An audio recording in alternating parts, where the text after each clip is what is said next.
Hey you guys, it's Peter, and welcome to my channel, Peterisms, where I tell stories of my life and just little things that I have learned as I have grown into the person that I am today. And it is December 20th. I cannot believe that we are so close to Christmas. And then the New Year, and then summer and the pool opens, and I am so excited about that. No, we have a little while until the pool opens, but it does seem like this holiday season has just kind of like gone right by. I have been watching all of my holiday movies and cartoons and listening to holiday books on audiobooks, books on tape, I was going to say. And I have the Christmas tree lit and I have candles lit. And so let's get into some meditations today. All right, so I brought 5 with me, but I think I'm going to focus on the Melody Beatty books today. So let's get into the Melody Beatty books and see what she has to say to us today. December 20th. Okay. I'm like going real fast through these. Okay, December 20th. Expectations of others. Wow, what a good topic. It is our job to identify our needs and then determine a balanced way of getting those needs met. We ultimately expect our higher power in the universe, not one particular person, to be our source. It is unreasonable to expect anyone to be able or willing to meet our every request. We are responsible for asking for what we want and need. It's the other person's responsibility to freely choose whether or not to respond to our request. If we try to coerce or force another to be there for us, that's controlling. There is a difference between asking and demanding. We want love that is freely given. It is unreasonable and unhealthy to expect one person to be a source for meeting out all of our needs. Ultimately, we will become angry and resentful, maybe even punishing, toward that person for not supporting us as we expected. It is reasonable to have certain and well-defined expectations of our spouse, children, and friends. If a person cannot or will not be there for us, then we need to take responsibility for ourselves in that relationship. We may need to set a boundary, alter our expectations, or change the limit to the relationship to accommodate that person's unavailability. We do this for ourselves. It is reasonable to sprinkle our wants and needs around and to be realistic about how much we ask or expect of any particular person. We can trust ourselves to know what's reasonable. The issue of expectations goes back to knowing that we are responsible for identifying our needs, believing they deserve to get met, and discover an appropriate, satisfactory way to do that in our life. Today, I will strive for reasonable expectations about getting my needs met in relationships. And I think this is such a fantastic meditation. And, you know, I think, like, just going into it, talking about having expectations for other people doesn't seem like that big of a deal, right? But for me, it has been an issue that I have really struggled with in my life. First of all, my having expectations for other people, and secondly, people having expectations for me. You know, I have heard the word I can't speak today. I have heard the word resentment defined as unfulfilled expectations, right? So a resentment for me is when I think that a person or a situation should have turned out a way that it didn't turn out. And in life, I think we know that's going to happen often, right? That situations aren't going to turn out the way that we want them to. But what if we have a person in our life who never meets our expectations? And the reality is that maybe we don't have real high expectations for them. I love that this meditation said in here, it is reasonable to have certain and well-defined expectations of our spouse, children, and friends, okay? To have certain and well-defined expectations. And so I think that we have to think to ourselves, well, what are those certain and well-defined expectations for people? And are they realistic expectations for people, you know? I think it's one thing to, you know, have somebody believe that we should be treated like, you know, princesses and princes. It's another thing to just have the expectation that maybe somebody just suit up and show up every once in a while in our lives, right? I really struggled with this years ago. I had somebody in my life that was actively using. And so first of all, my expectations for somebody that was actively using in my life, before I had done that with my mother for years and years and years, right? But to have this expectation of somebody that was actively using, first of all, was not fair to myself, and really, in all honesty, not fair to that person. It's no excuse that they were actively using, but my expectations shouldn't be that high for somebody that can't even show up for their own life, let alone mine, And I can remember driving around and talking to my best friend Tanya about this on regular occasions, and I would say to her, I don't really know how low I need to lower my expectation.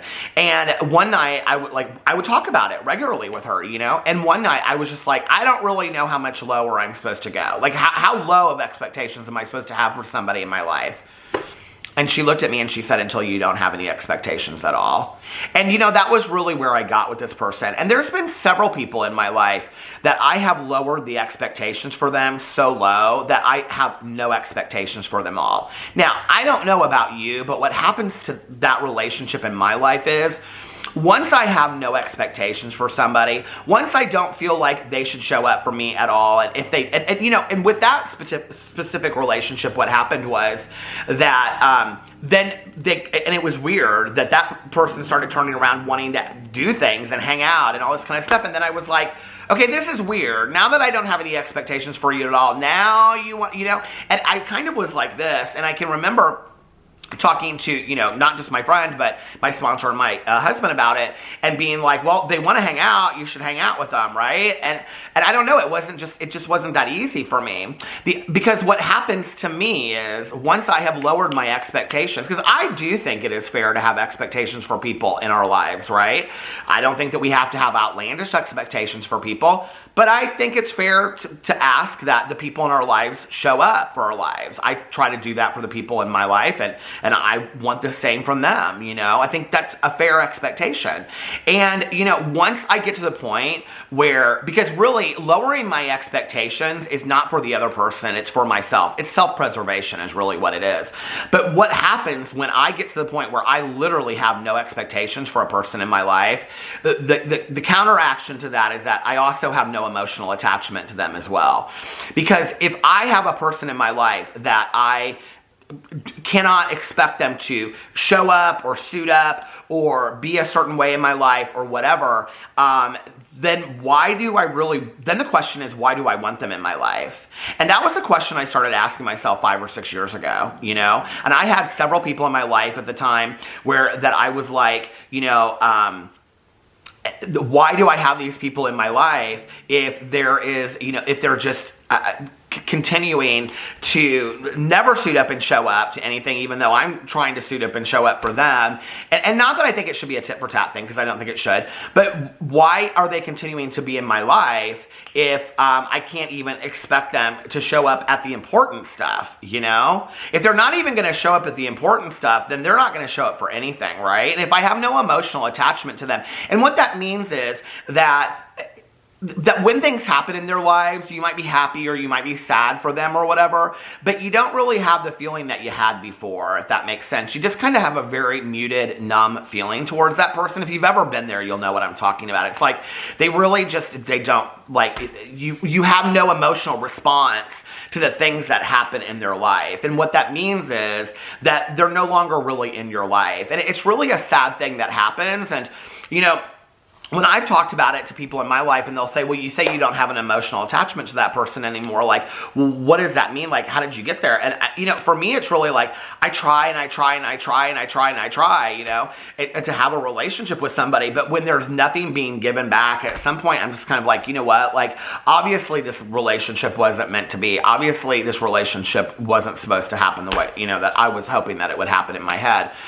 And I also think that the other thing is that people sometimes, like, for me, they don't understand necessarily what I mean by suiting up and showing up. Like, sometimes to me, it's not just about showing up to something or saying, hey, like, I've tried to get in touch with you 50 times to go have lunch. Sometimes it's like, well, maybe you do what that other person would. Like, maybe it's you go out of your way to do something that would make that person happy. Maybe you go out of your way to go out to do something that would make that person happy. Like, you know what I'm saying? Like, I don't know, with the relationships in my life, I try to do things that I think would make the other person happy, not always thinking about what's my return on the check that I just cashed, you know? Not always thinking about what am I going to get out of this? But, you know, so when I say the people in my life who suit up and show up, what I'm really talking about is, do they ever step outside of their own selfishness and think to themselves, you know, like, well, maybe what does Peter need in this situation, you know? Have I reached out to him and said, hey, listen, I think you're probably going through a hard time. Do you want to talk? Or do I just never hear from them, you know? I will tell you, a sign of a really dear friend to me is when I am like going through something, or maybe they don't even know that I'm going through something and they just haven't talked to me in a while, and they'll pick up the phone and they don't sit there and go on and on and on about how their life is or what they're going through, and they'll say, I was just thinking of you today. How are you doing? That is a sign to me of a really, really dear person in my life and a dear friend, right? That is so selfless that they don't always constantly think about themselves, and they sometimes think about me. That means something, right? And then in return, that also allows me to do the same thing and be there for them. I want reciprocal relationships in my life. I'm going to be 50 in June, okay? I don't have a lot more time on this planet. I don't think, you know? I mean, I'm definitely not going to be here for another 100 years. The relationships that I have in my life today, the people that I spend my lives with, I want them to be reciprocal. I don't want to sit and have relationships in my life anymore. I'm too old for it, quite frankly, okay? Where I feel like I'm just being drained. Where I feel like the relationship is always one-sided and it's always, what does this person need? What does this person want? Or whatever. I want it to be reciprocal, you know? And not just about like, oh, like, if you give this person, you know, a ride somewhere, they'll give you a ride somewhere else. You know, not like that reciprocal. That's not what I'm talking about. I'm talking about that warm feeling that you feel in your heart. That if you feel that for somebody else, that you feel it from them in return as well. And I think that we know about those relationships, you know? And I think that those relationships that maybe we're setting too high expectations for people, my advice to you would be lower your expectations. And you know, people ask me, well, what does that mean to lower your expectations? I mean, if your expectation is that you want this person to call you or text you every day, maybe that's a lot, you know? I will tell you today, at almost 50 years old, one of the things that I love are the friends that I have in my life where maybe we don't talk for 3 weeks, you know? Like my friend Melissa is a perfect example of this. Like Melissa and I are very, very busy people, okay? We have a lot going on. So there may be weeks that she and I text and talk to each other every single day, 2 to 3 times a day. We may go out to dinner with our husbands twice that week, and then Melissa and I might drive around and do something ourselves. There might be 3 weeks where we don't even talk to each other, you know, because she's out of town or I'm out of town or we're busy doing this or doing that, right? Yet she's one of my dearest friends in my life. I can't even imagine my life without her. She is hands down one of my most dearest friends, and I know that she would be there for me in a heartbeat. She's proven that to me, right? And I hope that she feels the same way with me. But when we pick up, it's not like I sit there and hear her say, well, you haven't been there for me for 3 weeks. Or I don't say to her, you know, like, I haven't talked to you in 3 weeks. We pick up where we left off. And I need friends like that today. You know, I need friends that understand that. But if I wanted to talk to her every day this week, I know that she would pick up the phone. So relationships should be reciprocal, but they should also be realistic in our expectations. So if you're expecting somebody to call or text you every day, and maybe they're busy, maybe that's a lot, you know? I think parents often do this with their kids. You know, my mom used to do it with me. She would say, oh God, I just wish that you could stop by more. And I'm thinking to myself, this was at the time, you know, this is the story where I say I'm not, you know, responsible for your happiness. I mean, at that time, I was working 40 to 50 hours a week. I had a, 20-hour, something like that, practicum internship, 20 to 40 hours a week. I was in a relationship that I lived with my boyfriend. You know, I had a roommate that was my best friend. I was working out every day. I mean, I was taking 15 credit hours worth of classes, and I was still stopping by to see my mom 2 to 3 times a week, and yet that was not enough, right? Lower your expectations. Meet somebody where they're at. Be realistic about what that person's life looks like and lower your expectations, okay? If you lower your expectations and they still don't meet it, and you lower your expectations again, like, well, maybe if I heard from this person once a month, you know? Maybe if I didn't reach out to them and I just heard from them once a month, I'll lower my expectation to that, which I think that's a pretty low expectation, okay? And then they still don't meet that expectation, and then you're like, okay, well, maybe if I hear from them, they reach out to me unsolicited once every 3 months. Okay, at that point, what's that person doing in your life? Why are they there? What are you holding on to that no longer exists? And those are questions that I've had to ask myself, and it's hard, you know? And my circle is small, but I'm totally fine with that. I'm very happy with the friends that I have in my life and the family, you know?